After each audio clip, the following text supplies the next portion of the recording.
L'achat de matériel pour les data centers est un véritable investissement pour les entreprises. Il convient donc d'en prendre soin, de les bichonner si nous voulons les garder le plus longtemps possible. Grâce au prolongement de la durée de vie de vos infrastructures, nous disons stop au gaspillage et aux achats impulsifs. Pour en parler, nous accueillons Franklin Lopez, directeur technique chez Gility. Bonjour Franklin. Bonjour Tiffaine. Le contexte économique dans lequel nous sommes aujourd'hui fait que le Green IT et l'optimisation des budgets IT sont au cœur des préoccupations des décideurs informatiques. Souvent vus comme dichotomiques, les entreprises ont encore du mal à passer le cap du prolongement de la durée de vie des constructeurs au-delà de la garantie dictée par les constructeurs. Peux-tu nous expliquer pourquoi ? Oui, alors plusieurs raisons à cela. Donc la première raison étant les contrats déjà actifs sur les équipements, donc qui sont bien souvent contractualisés ou commercialisés à la vente de l'équipement pour une durée de 3 à 5 ans, bien souvent identique à la durée de vie des équipements. Ensuite, traiter cette obsolescence nécessite du temps pour les clients. Donc lorsqu'on parle d'équipements justement de data center, on parle d'équipements de type réseau, stockage, serveur, qui ont une durée de vie comprise entre 5 et 7 ans.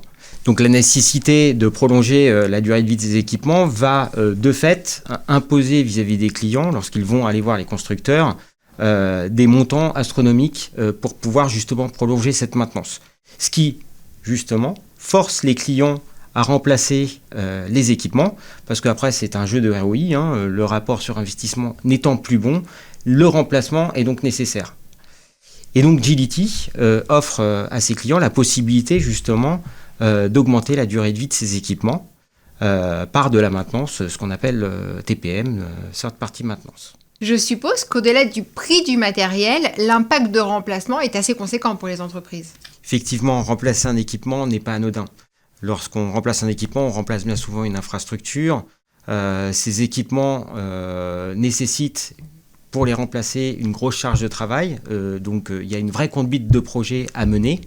Et donc, ça nécessite, de ce fait, des ressources humaines, l'achat du matériel, bien entendu, et puis toute la partie formation du personnel. Il faut savoir que remplacer ou ne pas remplacer une infrastructure une fois tous les 10 ans, donc c'est-à-dire que vous prolongez ce cycle de vie d'environ 3-4 ans tous les 10 ans, vous pouvez économiser quasiment une gestion de projet dans sa globalité et donc réduire les coûts de quasiment 30, 40, voire 50%. Et comment ça marche concrètement ? Eh bien, écoute, c'est relativement simple. Nos experts analysent le parc. Donc, nous avons l'habitude de faire ça sur un certain nombre de gros clients. On analyse l'ensemble du parc et on identifie les équipements pouvant être prolongés en termes de durée de vie.